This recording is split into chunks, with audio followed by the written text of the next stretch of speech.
kita semua. Ni hao ma. Hao.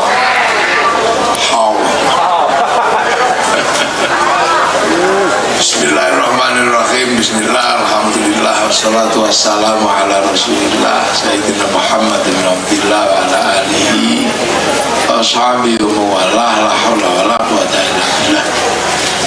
Alhamdulillah. Ini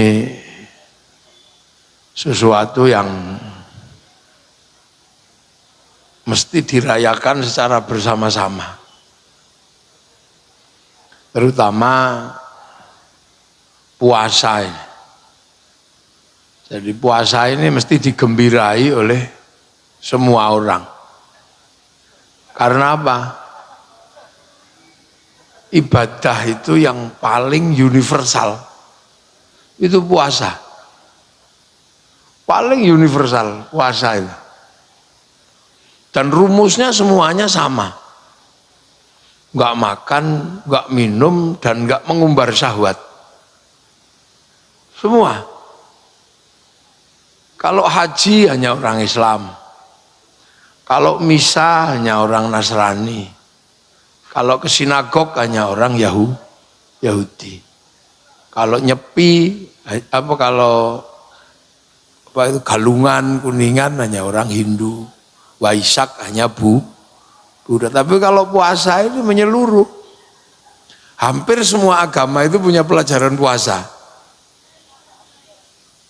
Orang Nasrani punya pelajaran puasa, Jumat Agung itu puasa. Orang Hindu puasa, bahkan lebih susah puasanya, karena amati agni, amati karya, yang kemudian dikenal dengan namanya nyepi. Puasanya panjang. Orang Buddha juga pelajaran puasa ada, kalau menempuh perjalanan 8 jalan menuju nirwana itu puasa. Makanya di Thailand itu banyak sekali, di Myanmar itu pertapa-pertapa yang puasa. Orang Hindu puasa, saya ke Kailas, di salah satu puncak di Kathmandu, itu ada yang puasa sudah 30 tahun. Puasa. Kita mengenal agama Yahudi juga ada pelajaran puasa. Kalau Yom Kippur dia puasa. Peringatan Yom Kippur. Dulu ada agama kuno, namanya Zoroaster. Tuhannya 2. Yang Tuhan 2 ini suka kelahi. Tuhan terang namanya Ahriman, Tuhan gelap namanya Ahura Mazda.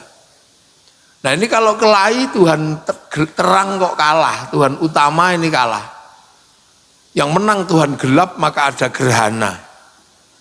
Nah gerhana itu menurut orang Zoroaster yang nabinya bernama Zarathustra, mereka juga melakukan puasa, bahkan sampai 90 hari. Orang Majusi, Iran dan sekitarnya itu penyembah api, itu kalau api utama padam, dia puasa.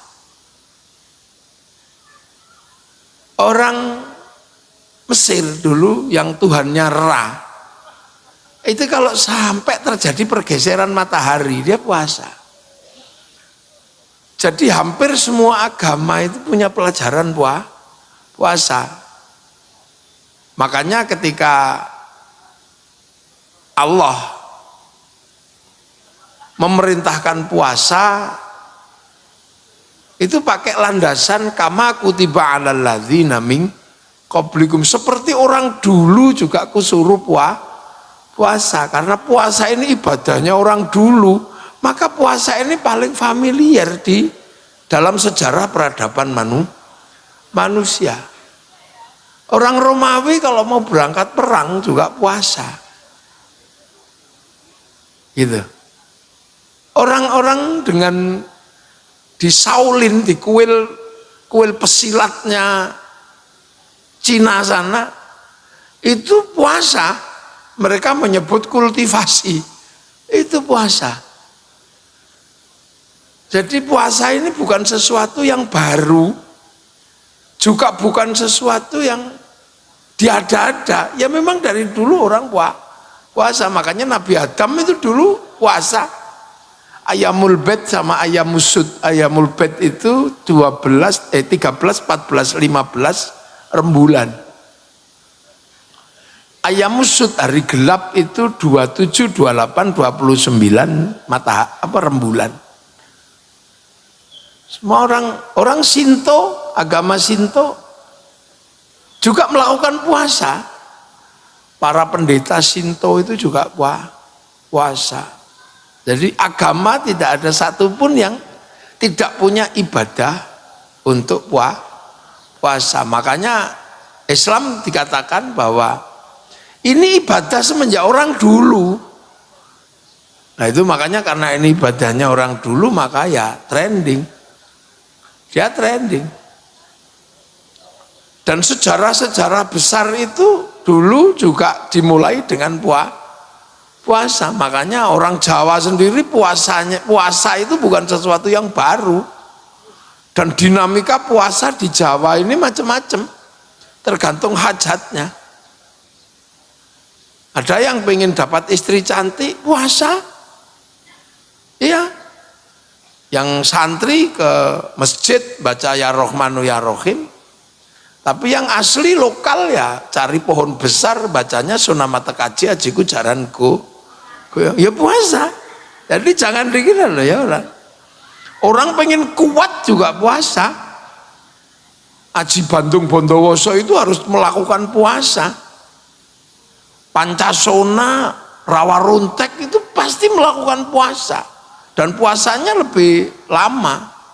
Makanya puasa itu dinamikanya banyak. Ada puasa makan nasi putih tok itu, mutih.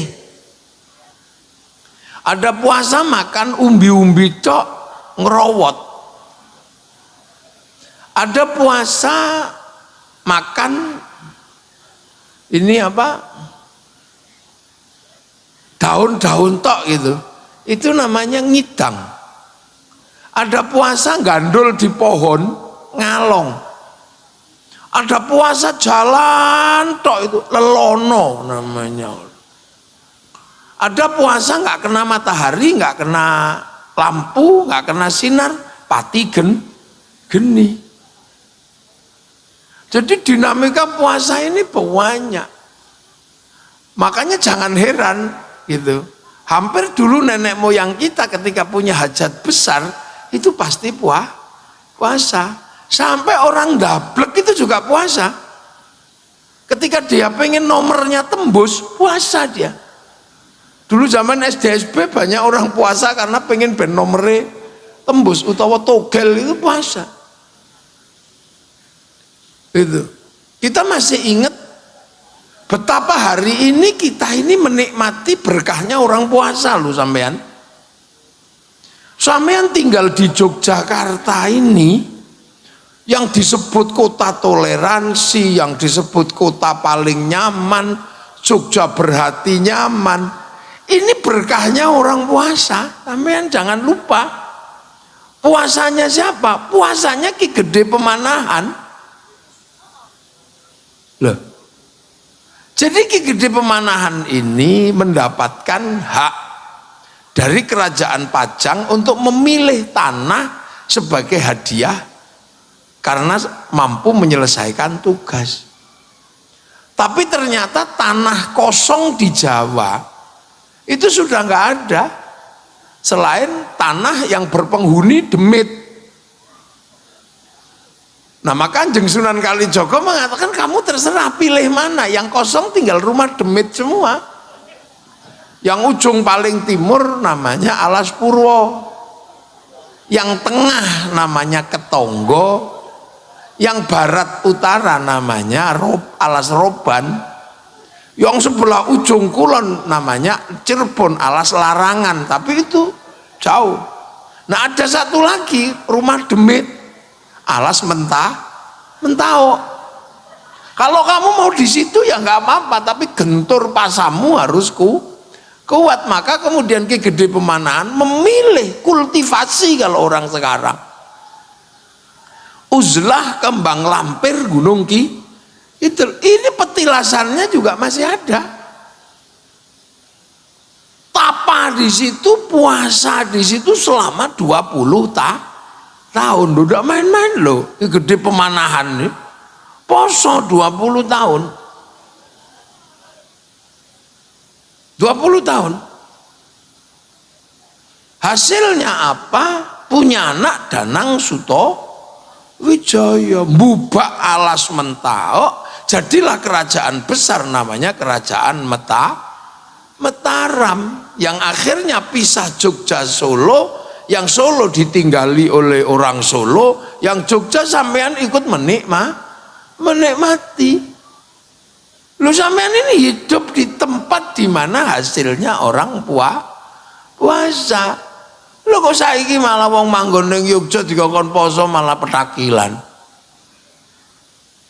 Maka jangan heran kalau sampean di Yogyakarta ora tirakat, ya ora oleh nggon ning Jogja. Ya panggonamu ning emper-emper ngono niku tok, wong poso ya ora, tirakat ya ora, napak tilas ya ora, nunggak semi juga tidak. Sampean kalau mau di Jogja hidup tirakato, karena tumbuhnya Yogyakarta itu berasal dari tirakat. Lah neng Yogya meng pongan mangan mendam-mendem ngono ya wis ora oleh bagian apa-apa sampean ning Jogja. Paling ya neng ngemper-ngemper neng parkir ngono ae wis muter, engko akhire kepruk-keprukan sak koncone ngono tok. Bulet kaya entut niku. Duh. Iya kan? Orang mau tinggal di Mekah, dia akan nikmat hidup di Mekah karena apa? Harus mengikuti apa yang pernah dilakukan oleh Nabi Ibrahim. Nabi Ibrahim tirakat di Mekah. Makanya orang kalau mau hidup di Mekah, ya harus napatilah sejarahnya Nabi Ibrahim. Dan kita di sini pun online kepada sana. Jadi watak satu tanah, watak satu tempat, ini harus diingat awal berdirinya dan awal pembentukannya. Kalau sampean hidup di sebuah kota tidak ngerti awal pembentukannya, sampean tidak napak tilas seperti awal pembentukan satu kota, ya jangan heran sampean nggak dapat bagian. Jogja dibentuk dengan tirakat dan puasa, maka sampean kalau ning Yogya ora tirakat ora apa ya ora manowo apa sampean. Enggak. Habis itu Jogja ini melahirkan tokoh-tokoh yang berani berjuang untuk orang lain. Sampean hidup di Jogja kok mikiri awake dhewe, ya ora kebagian apa? Apa? Lho, kota itu membawa watak.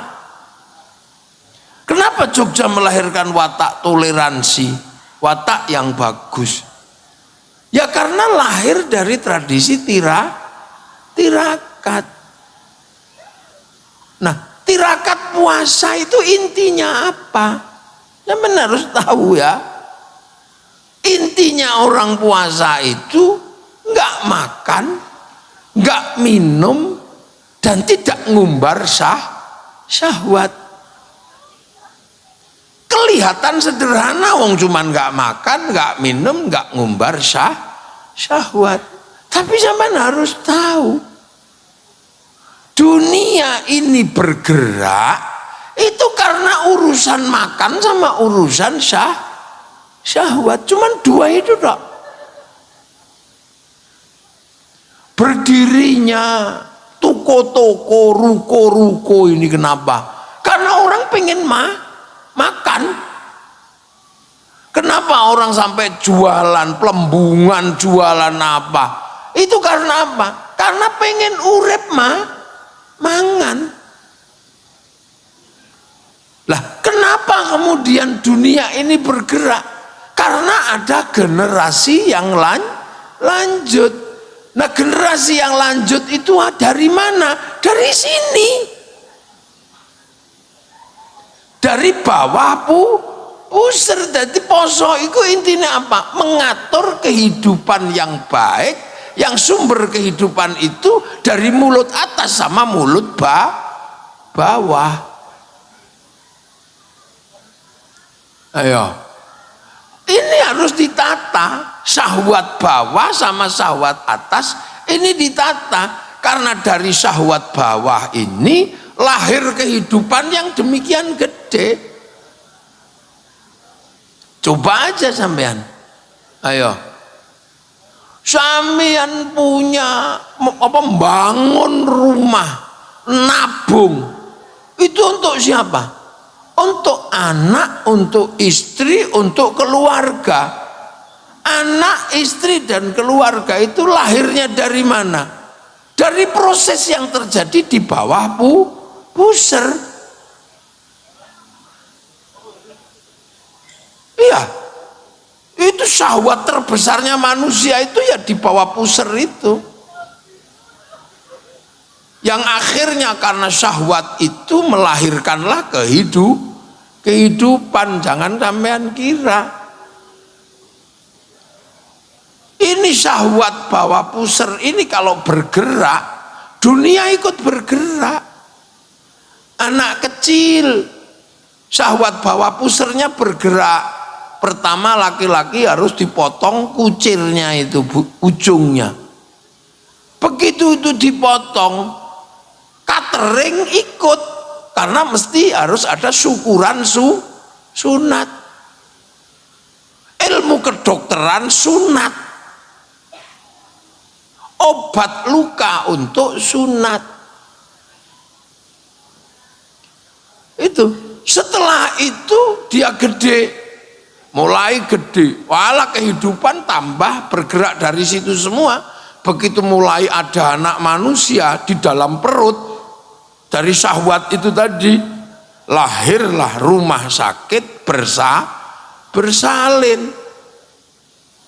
Lahirlah dokter kandungan. Begitu keluar bayi, lahir pabrik popok, pabrik pempes. Gede semua, jadi manusia yang lahir dari bawah ini melahirkan dunia yang bergerak. Begitu mulai agak gede, lahir sekolahan, lahir pendidikan, semua dunia bergerak. Begitu dia gatelen kepalanya, lahir pabrik sampo, triliunan asetnya. Mulai pengen ganti warna rambut, pabrik semir, triliunan asetnya. Kutuun, lahir pabrik peditok, triliunan asetnya. Sampean nggak pernah ikut mikir, yang mikir malah orang Tionghoa, makanya pabriknya besar-besar. Duh ya, itu dari manusia. Orang-orang Tionghoa itu yang dipikir adalah perbendaharaan kelahiran manusia. Rambut panjang melahirkan industri gunting, lahirlah barbershop. Belum lagi kalau kepalanya harus ditutup, melahirkan pabrik jilbab, pabrik topi, pabrik peci, triliunan asetnya. Itu berawal dari mana? Dari syahwat manusia. Mukanya ibu-ibu ini melahirkan pabrik skincare. Kesini melahirkan pabrik celak. Ke bawah sini Esido. Idepnya melahirkan pabrik maskara. Matanya melahirkan rumah sakit mata, Soflen dan kaca mata, dokter mata. Mata ini menggerakkan aset dunia. Ke bawah sini blush on. Bibir melahirkan pabrik lipstik. Perancis hidup karena bibir manusia. Negara itu. Gigi melahirkan pabrik odol, pabrik sikat. Monyong melahirkan pabrik behel. Ke bawah sini pabrik cukuran, pabrik Firdaus minyak katel itu. Leher melahirkan pabrik dasi, pabrik kalung, liontin, triliunan. Makanya Semar itu, toko Semar itu hidup dari leher manusia. Triliunan dia punya duit. Natasha hidup dari mukanya perempuan. Lho, MS Glow, London Beauty. Lho, bojo kula niku wedok, dadi kula apal. Niku tak gawa niku bojo kula niku wedok. Ya tur tak belanjani yoan, dadi kula rada apal belanjane. Tubuh manusia ini pabrik konveksi. Triliunan asetnya mulai dari Malioboro Mall itu sampai toko-toko itu untuk apa? Ngurusi pakaian manusia. Triliunan ini asetnya, belum tangan, gelang ini, toko Semar, toko ini, Gajah Tunggal apa-apa itu. Ini duit semua ini orang Tionghoa semua yang punya, karena dia tahu manusia itu menggerakkan dunia. Cincin lahir, gelang lahir, manikur pedikur. Ya nek sampean kan amplas ngene cukup. Kosok. Manikur pedikur, ketokan kuku, kutek, jam tangan. Bahkan ada jam tangan harganya 11 miliar, jamnya Sahroni. Duit semua sampean hitung. Puser ke bawah ini malah duit tok ini. Duit tok, iya kan? Ya Amit Sewu pabrik katok lahir dari sini.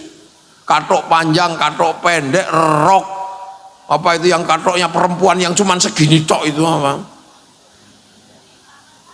Pak itu mbulali aku bojoku ora tau nganggo ngono dadi aku ora ngerti jenenge. Ora tahu aku nek perberan waktu angger bojoku tuku, aku mesti ngerti. Tapi bojoku ora tuku aku ya ora ngerti. Iku rok, itu triliunan asetnya ini. Belum lagi Amit Sewu ujung dari pantat Cantuko silit itu. Itu duit semua menggerakkan apa? Ada yang bikin pabrik WC mereknya American Style. Ada pabrik WC mereknya Toto. Kalau sampean kan cuma mikir jumbleng. Loh, itu duit semua. Begitu keluarnya kelancaran, lahir pabrik obat mencret, intrustop, diapet, diatap. Begitu macet, dul kolak. Itu nggak. Itu tumbuh dari mana? Dari sini. Males cewek, tisu basah. Ngono, ben ora lunga-lunga, pempes. Urung ngarepe iki duit tok maneh. Lahir karaoke. Sing ngarep tok. Ini jadi orang Tionghoa itu paling ngerti ngono kuwi. Sampean belas ora melok mikir. Akhirnya sing sugih wong Tionghoa, wong dhek sing ngerti kok. Ya aja nyalahno wong sampean ora melok mikir. Ana wong lu punya pabrik semua, kenapa orang Tionghoa? Karena berangkat dari memahami manusia. Mulane sampean iso gawe patung. Orang Cina itu pinter bikin patung, makanya iso ngitung menungso lah. Sampean ora tau gawe patung. Jadi butuhe menungso itu apa nggak tahu sampean. Nah, yang atas ini kalau di Islam urusan makan ini ya, itu doanya Allahumma barik lana. Kenapa bukan barikli? Bukan berkahilah saya, tapi berkahilah kami. Karena makan itu orang banyak. Begitu sampean makan nasi, lahirlah sawah. Sawah diurus negara. Nek ora diurus BPN, bacokan sak tonggone ayo. Rebutan sawah. Dari situ lahirlah pabrik pupuk. Setelah panen lahir kombi mesin pemanen, industri gede semua. Wayai digiling melahirkan pabrik slab, orang Jerman yang bikin. Waktunya dimasak melahirkan pabrik kompor, mereknya Rinnai, Quantum, Avian, apa-apa banyak. Terus begitu dimasak ini juga melahirkan pabrik rice cooker, Rinnai, Yongma, Miyako. Itu triliunan asetnya. Dan itu tidak mengenal agamanya apa, negaranya apa, udah gak mikir sudah. Melahirkan pabrik LPG diurus Pertamina. Ayo naik ke atas meja pabrik kok apa piring, garpu, sendok, agar enak melahirkan pabrik bumbu. Ada yang nanam bawang triliunan, ada yang bikin masako, ada Ajinomoto, Miwon, Sasa, itu triliunan asetnya. Terus orang Jogja masakannya nggak terlalu enak kalau nggak dikasih garam. Yang bikin garam orang Rembang sana, ditambak-tambak garam. Sampean tahu nggak ketika orang bikin garam ditambaknya nggak kencing ditambaknya? Duh, iya kan? Sopo ngerti pas gawe uyah dek nguyuh. Makanya orang Jogja kan dia curiga, jangan-jangan pas gawe uyah nguyuh. Maka si dijenengi uyah, si dijenengi uyuh. Soalnya khawatir pas gawe uyah nguyuh. Nah, lah iya kan? Setelah makan ambil anggur merah, anggur hijau. Ini nggak ada di Indonesia, harus impor. Berarti siapa yang mendatangkan? Negara.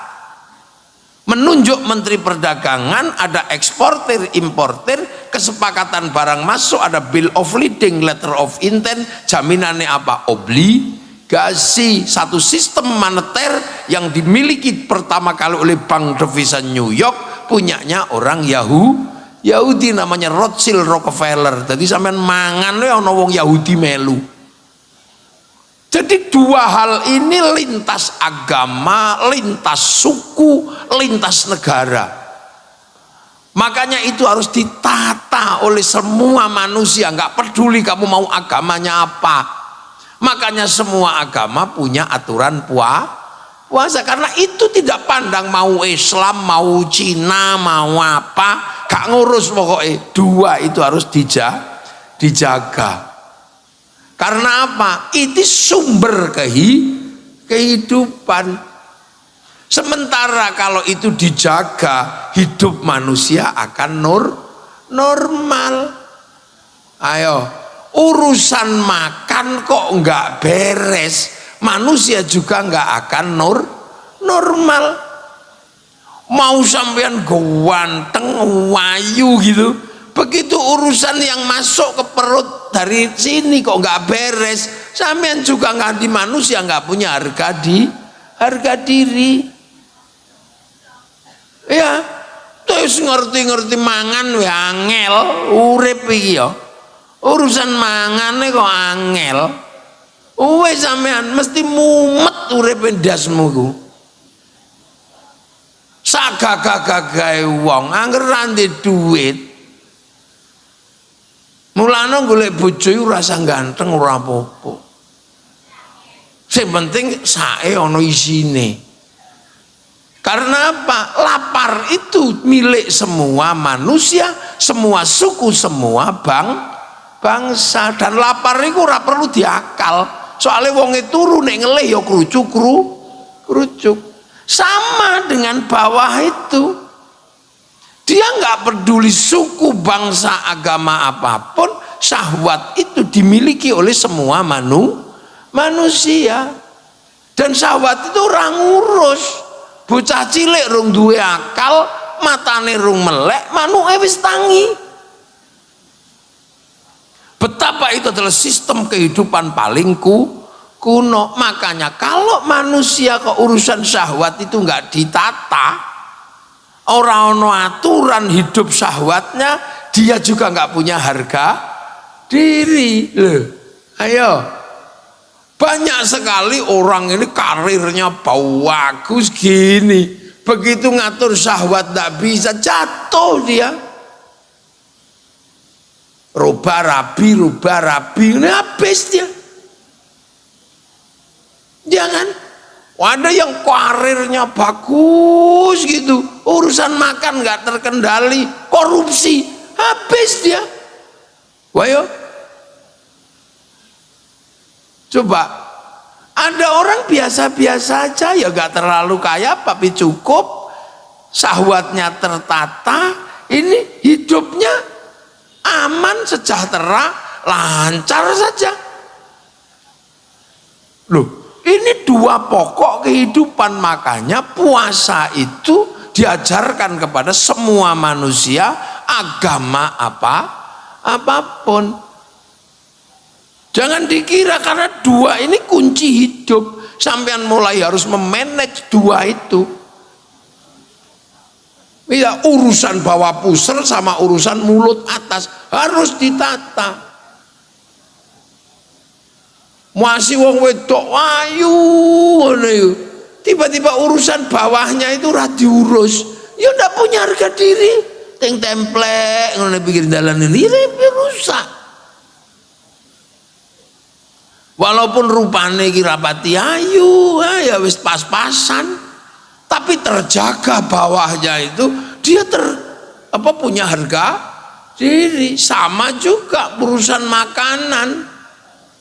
Loh, makanya hidup itu dua itu harus ditata, dan cara menatanya adalah yang paling kuno adalah dengan puasa.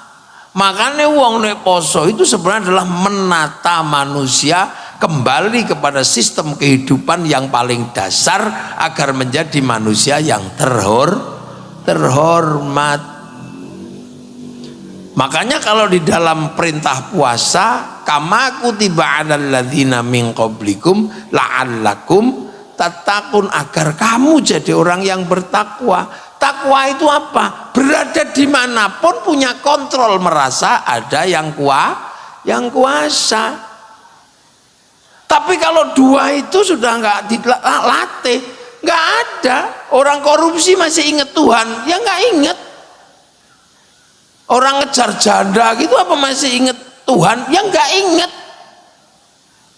Jadi dua-duanya itu kalau nggak dilatih, orang akan lupa pada yang kuasa. Sementara manusia hanya masalah waktu, cepat atau lambat akan kembali pada yang kuasa, sesuai dengan keyakinannya masing-masing.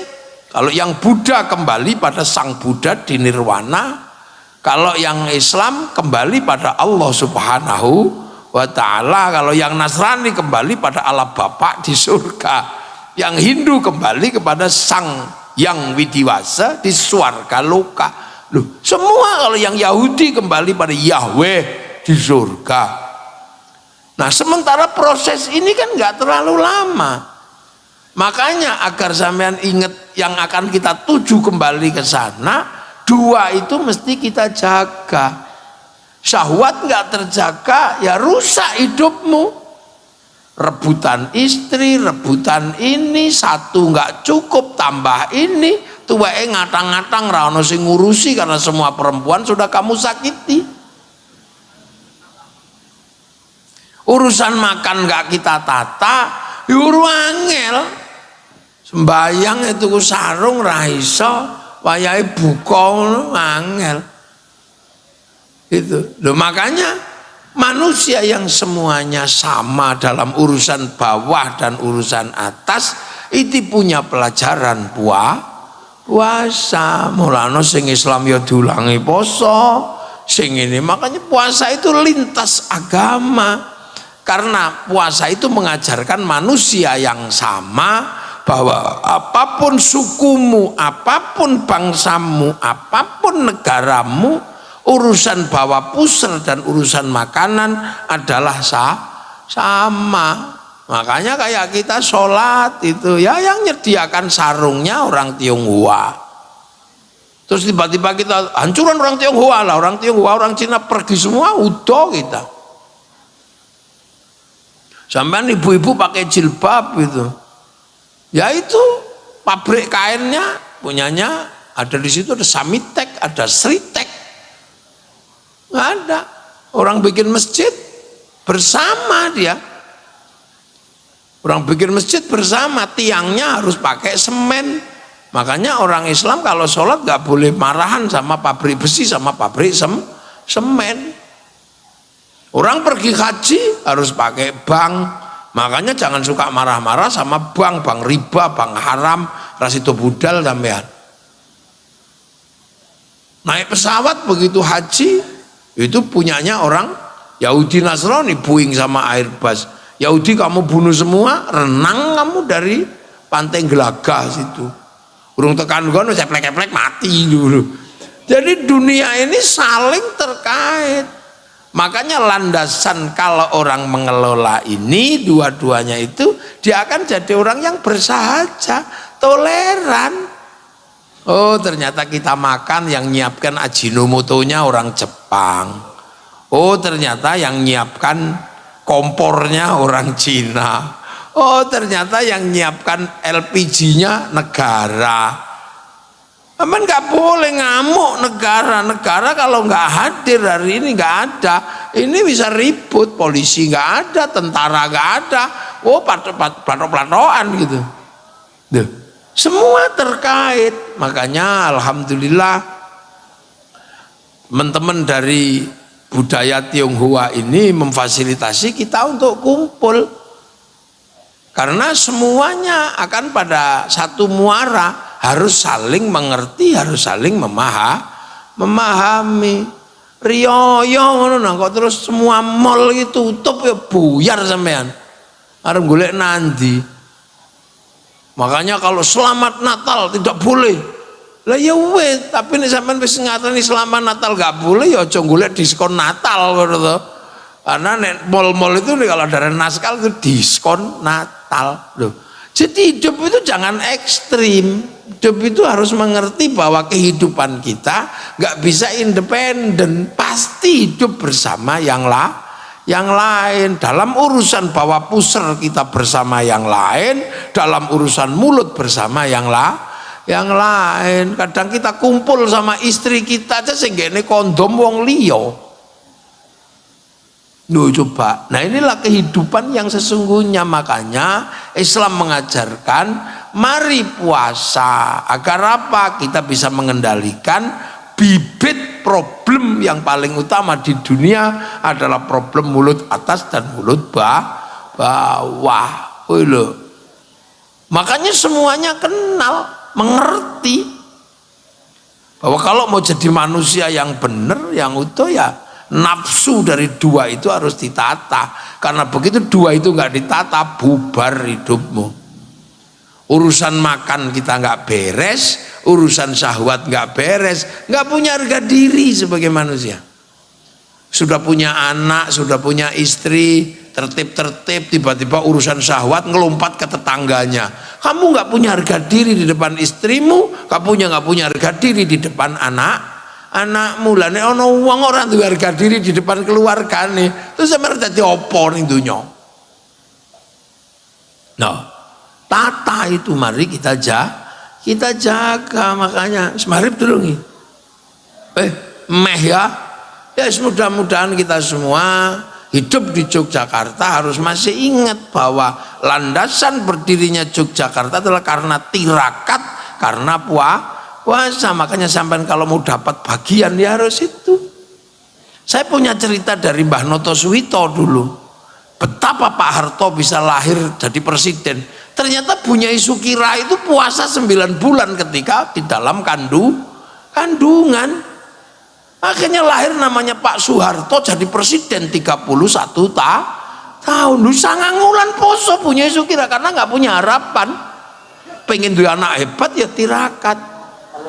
Loh, muka-muka kita semua dapat pahala puasa dan diterima oleh Allah Subhanahu wa taala. Al-Fatihah. Alhamdulillahil maghdubi alaihim waladdallin. Amin. Oh, nggih. Bismillahirrahmanirrahim. Allahumma lakasumtu wa bika aftartu wa ala rizkika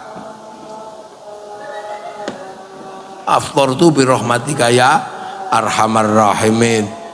Assalamualaikum warahmatullahi wabarakatuh.